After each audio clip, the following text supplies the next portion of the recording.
Well, hello. How's everybody doing out there today? I hope all is well with you and yours. I really do. Guys, just wanted to do a little quick story time. I'm going to try to make it quick. I don't want to stretch it out no more than what I have to. Try to condense it a little bit just so I won't steal too much of your time. I know your time is important to you like my time is important to me. But I just wanted to do a little story time about why I rock this shortcut. And I know some of you probably saying a story time on that. Yeah, well, some people want to know. If you don't want to know, that's okay. You can check out some of my other videos. That's quite all right. I have no problem with that. But some people want to know. I used to wear a shortcut back in the 70s, guys. But back then, it was either because I had overly processed my hair, or I did something to damage my hair. So I said, well, I'm gonna just cut it all off and start over again. And that's what I did. But I didn't know I was gonna like it as much as I did when I cut it off, guys. I liked it. Especially, with the big ear bobs, with the big hoop ear bobs and stuff. You couldn't tell me I wasn't, I wasn't the stuff. I'm saying all that to say I kind of liked it once at first I really didn't, because it didn't, it was like, wait a minute, Sharon. But anyway, it grew on me. And I began to like it, and then I would, use my accessories and my big ear bobs and things like that to kind of like, put a little pizzazz on it or whatever. So fast forward to today, because that was back in the 70s when I was, I cut it because I had damaged it. And then I began to like the cut, and then I just wore it all the time. But then it came time where I wanted my hair back. I wanted my hair back. I was missing it. So I let it grow, and it grew real good. And this time I took better care of it, I used to have, I guess the length could be down to my shoulders, somewhere right up in here. It never really grew past this here, the shoulder length. So I would, style it. I would, do a better job, because when you know better, you do better. I was young, and, had other stuff on my mind, and my hair was one of them, but, I was trying to get to the club. I'm just going to put it out there, I was trying to hurry up and do a little quick number and then get on out to the club. I figured by the time I finished doing all that jumping around, dancing, and things, I've been a sweat the mess out anyway. So, but anyway, that was back. Like I said, I let it grow back, and I loved it, because it grew back healthier. Seems like to me, it grew back healthier. It was thicker. It had more body, and and I could, when I put my curls in, and I brushed it, the curls would just snatch back into place, and I'm like, okay, so this is good. And one thing about me, I don't like to be late going anywhere. And I figured if I spent enough time on my hair, it's going to make me late even to get to work. So what I did was, I would take my hair products to work, because I would always get to work like an hour and a half early or something like that. That would give me time to get my hair together, eat breakfast if I was going to eat breakfast, drink me some coffee. You know, I had chance to do those things before the workday started. So, fast forward again, um, I lost my mom. And when that happened, guys, when I lost my mom, this happened back in 2002. No, that didn't happen back in 2002. That was my sister. My mom passed in 1996. I don't know how I got that mixed up that quick. I'm thinking too fast. My mom died in 1996. So, unbeknownst to me, now I knew it was traumatic for me. I just didn't know how traumatic it was. So, one day at work, and where I work at, and still do work, even though I'm in a different location. I'm not at the same location. I'm at a different site, but with the same, agency. We had visiting nurses that came in like once or twice a week. And they had been coming for a good while, a couple of months. And I don't know why it never dawned on me to get my pressure checked, because it was free. It was free. So one day, I don't know, it was slow, business was slow, and the nurses were there. And I thought to myself, oh, just go and get it checked. And that wasn't nothing but Almighty, Almighty, Almighty. I give all praise and honor to Almighty, because I went and I got the pressure done. And my pressure was so high. Now, this was a little bit after my mom passed away. So, some years after, 3 years after she passed away. And I knew it had did a number on me losing my mom, because I was very close to her. But a few years later, like I said, it was when the nurses was visiting my job, and I went on and said, well, let me just go ahead and let them check my pressure out. The nurse looked at me and she said, Miss Sharon, I'm going to need you to go to a patient first today. And I'm looking at her like, why is she saying this to me like that? And then she began to say, your pressure is way, way too high.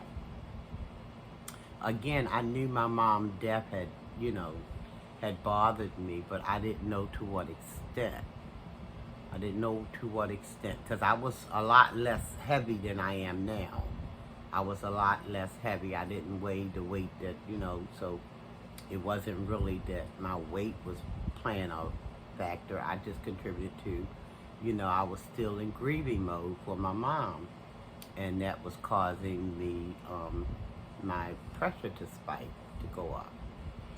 So she says, well, I want you to, as soon as you leave here today, she said, you can go to patient first. She said, you don't need to make an appointment.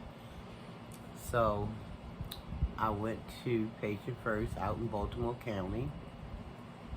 And sure enough, I didn't have to have an appointment. It wasn't that many people there. So my wait wasn't that prolonged or anything. And plus, I didn't even know where I was going. I had jumped on a bus or public transportation on the bus. But, I had no idea where I was going. I did call ahead of time to get some information, but for the most part, I just relied on the kindness of bus drivers to, I let them know where I needed to go and asked them, was they going in that direction? They said, yeah, I'm on that bus.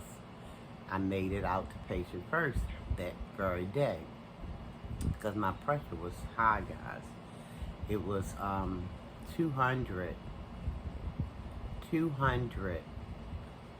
and something over 100 and something. And that's why she was sounding the way she was sounding, like you need to go today. And I figured she was the nurse. She knew what she know what she doing. So I'm going to heed her advice, and I'm going to find my way out to that patient first out in Baltimore County. So I found it, went there. They checked me and got the same numbers, maybe a little slightly different, but it was still elevated. It was still high.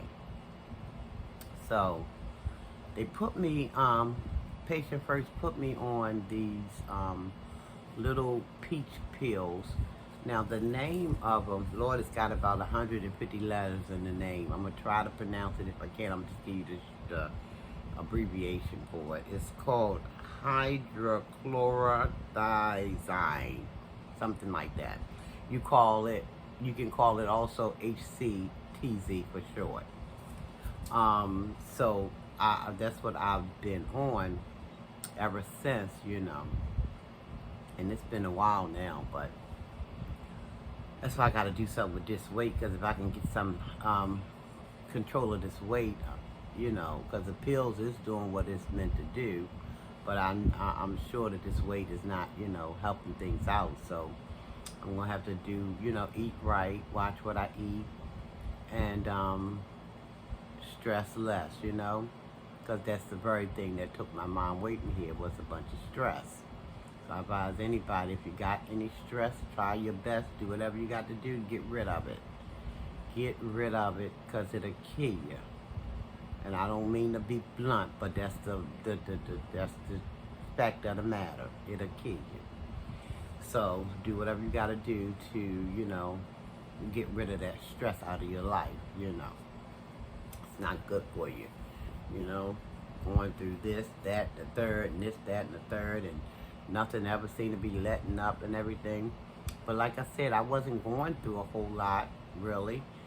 So I thought, but I figured, because I was missing my mom, and I just contributed to, because my pressure was fine before that. My pressure was fine. I would keep my doctor's appointments. I would get my physicals and everything every year. And my pressure was fine prior to me losing my mom. And it seemed like after she passed, and that's when all hell broke loose, and it's the reason why they call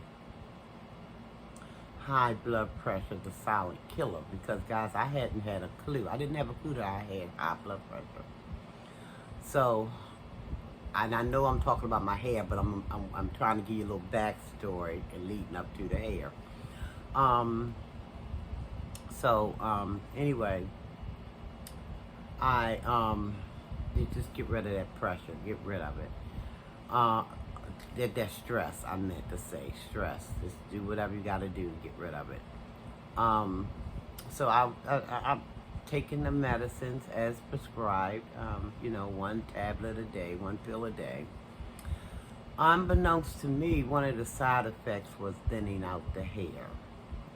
Well, at least it happened that way for me, and a couple of other young ladies who I knew was also taking that same medicine, who had to end up cutting their hair because their hair was becoming thin, as my hair was. It was becoming thin, and those pretty curls that I was talking about earlier, they weren't so pretty anymore, guys. That bounce that I used to have, it wasn't there, and I knew something was wrong because I would brush my hair, because my mom, when I was young, she liked to brush our hair when we was young, more so comb. She said comb would kind of break the hair off, but she liked to brush. So I guess that follow me in my adulthood.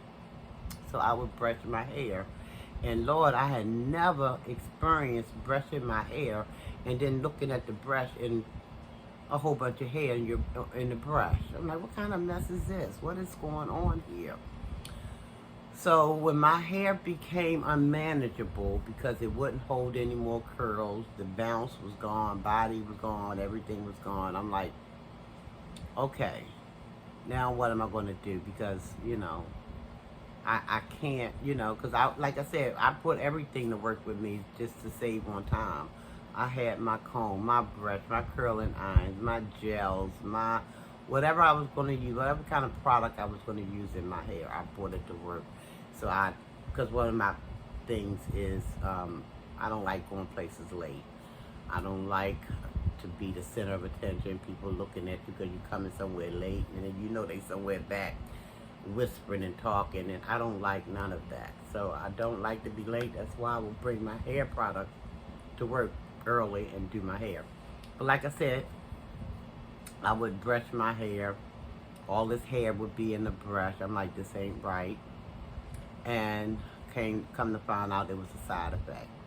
So once I could not do what I wanted to do with my hair, as far as, curl it up, style it up or whatever, because I could do that, but then a minute later it would just flop. The curl would just flop, be gone, just the hair would just, especially my line of work, I'm moving around all the time, and, perspiring and things like that, and my curls would just go floop. I even had a coworker who, before I started noticing what the medicine was doing to my hair, I had curled my hair up, and I had pulled down on my, how you take care, you just brush, and then, my curls would kind of bounce back up, and he acted like he had never seen that kind of thing before. He said, well, do that again, Sharon. So I did my hand like this, just rub the back of my curls kind of bounced back into place, and I guess he thought that was cool, cute or something. I don't know what he was thinking, but anyway, I didn't have that anymore, so I'm like, I'm just gonna go retro. That's what I know to do. So I cut my hair, and it's been short ever since. I've been wearing it short now for I don't know how many years. It's been quite a few years now. But I'm missing my hair again, and I want to grow my hair back. So what do you guys think? Now, I do have a picture where my hair was kind of nice, little length. I can include that picture so you can kind of gauge how I kind of look with a little bit of hair, a little bit more than what I'm rocking now. And what do you think? Should I grow it back? Give me some feedback. Y'all know I'm going to do what I'm going to do, but just tell me what you think anyway. So I'll probably go ahead on and incorporate that picture into this video. So stay tuned, because at the end of this video, you'll see me when I had some little length of hair. So anyway, guys, I'm going to get on out of here. I'm going to ask you to subscribe to the channel. What are you waiting for? What are you, and I see you over there too. What you waiting on? Come on over. Come on over. Subscribe to the channel so we can kiki and caca together here and have a good time, and just, just do what we do over here. So subscribe, comment, let me know what you think. Especially let me know what you think about me rocking my hair back, growing it back rather. Comment, like, ring that bell so you'll be notified when I do come back with my next video. And I think I'm gonna go ahead on and be out, guys. Before I do though, I want to say peace and blessings, almighty peace and blessings to each and every one of you guys. And don't forget to love yourself. Love someone else. Tell them you love them. Tell yourself you love yourself. Nothing wrong with it, guys. Nothing, nothing, nothing. Again, almighty's peace and blessings to all of you. Every last one of you. I love you, and I mean it, and there's nothing you can do about it. Take care, everybody. Be safe out there. Please be safe.